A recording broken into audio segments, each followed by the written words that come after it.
Hello there. So what we're doing now is Project Van, as I've mentioned in previous posts and earlier on. We're going to be upgrading the Ford Transit Custom, short wheelbase, low top. As you know, I did a very basic van conversion.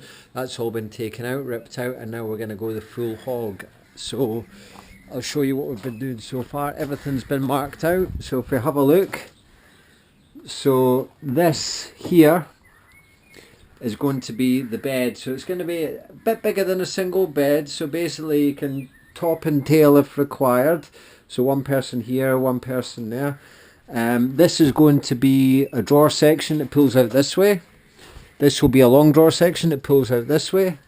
And this one will be an under drawer section that can go out this way, or be taken out this way too, once this section's been pulled out.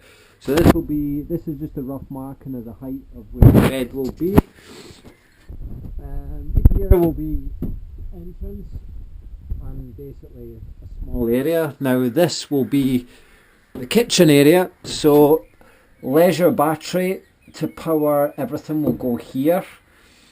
I'll have a canister here for fresh water, a canister here for wastewater. There'll be a sink here, tap here. And here will be very small double gas stove that you can have the screw canister gas is in. Now I've left this space here because later on I can always upgrade this to a window. I don't think I will at the moment. It's more likely that a window will go here, because eventually the plan is to put the window in here and register it as an actual camper van, and then there'll be a small fold out table which can go here. So tomorrow the bulkhead will be taken out, so all this section will come out and then a curtain will go in, so this will actually give us more space here. These will remain because they are very handy, so this will need cleaned out, but this will be good for storage. Now the actual main vehicle battery is in behind here under the vehicle seat, which is very good, so that's fantastic. So we'll need to get access to that to wire in to then where the leisure battery will go here, and this will be separated, so there'll be a partition here, all electrics. Now on the wall here will be a control panel and switches. The ceiling here, obviously the insulation. Now this will all be cladded, so this will be cladded and it'll have spotlights in, spotlight here. This light will come out and there'll be a strip LED light going in for when you open and close the door, which will be on the vehicle battery and work in the same operation as opening and closing the door for it to come on. So that is pretty good. So we've got the kit and all the stuff here now. If we just have a look, so all the cladding for the vehicle top is here. This will be the spars which the cladding will fix onto, which I'll drill into the ceiling, and this will be the framework for the kitchen.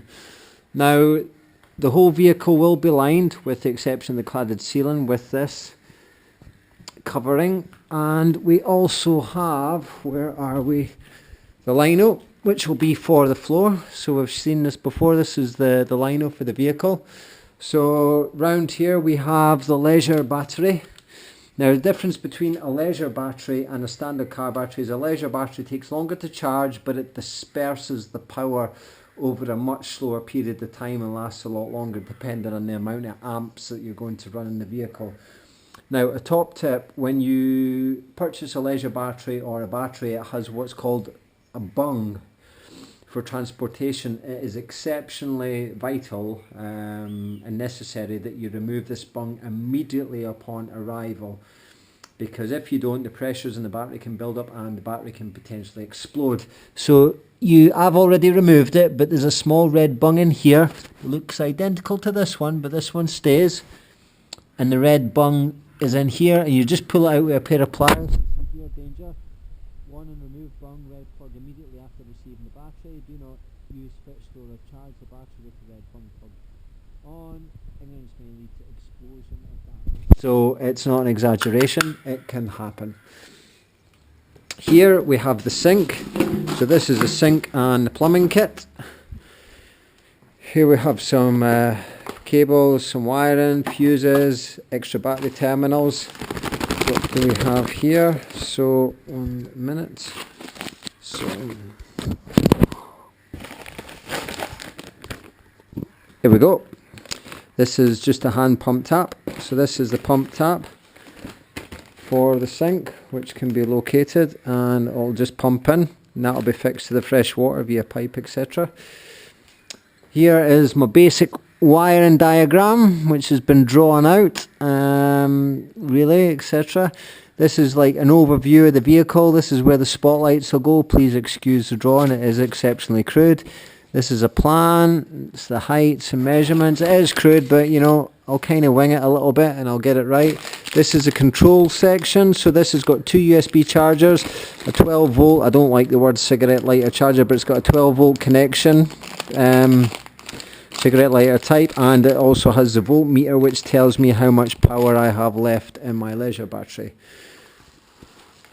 Now this is really good. So this is a necessity. So this will be wired from here to the vehicle battery, and there is a relay in there, and basically the purpose of this is when the vehicle's running, it sends the power to this battery and constantly charges it, but when you switch the engine off, this relay cuts the power, and therefore preventing this battery here from taking the power from the vehicle battery and flattening the battery, so so you can start the vehicle and everything will be okay.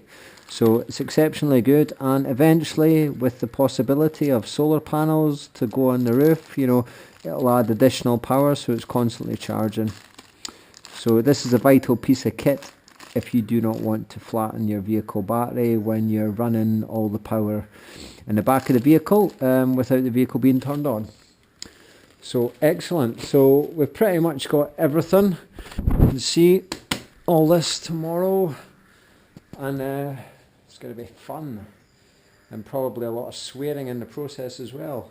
But the sink is actually quite a bit larger than I thought it would be, so I have had to make the kitchen a little bit wider, losing a little bit of space. Now the idea is being able to get my bikes in, go and stay overnight and do a race. So the space in the van, once everything's in the bed, is going to be quite tight. But what I will be able to do is have the front wheel of the bike removed on any one of the bikes. Amazing giant TCR. So I'll be able to take the front wheel out either here or on the time trial bike. And that means the bike can sit in, this can mount up in the bed or even down at the front. So there will be enough space, so it's not going to be a problem. It just means I need to take the front wheel in and out, which originally I wasn't wanting to do. I'm also going to get a tow bar for the back of the vehicle and have the bike rack mounted on the back for mountain biking, and you're covered in mud and stuff, so I can just put the mountain bike on the back and not take it in the vehicle. So obviously eat, drink, ride, repeat. Alright, so we'll bring you more footage of the build and let you know how it goes. Thank you very much for watching.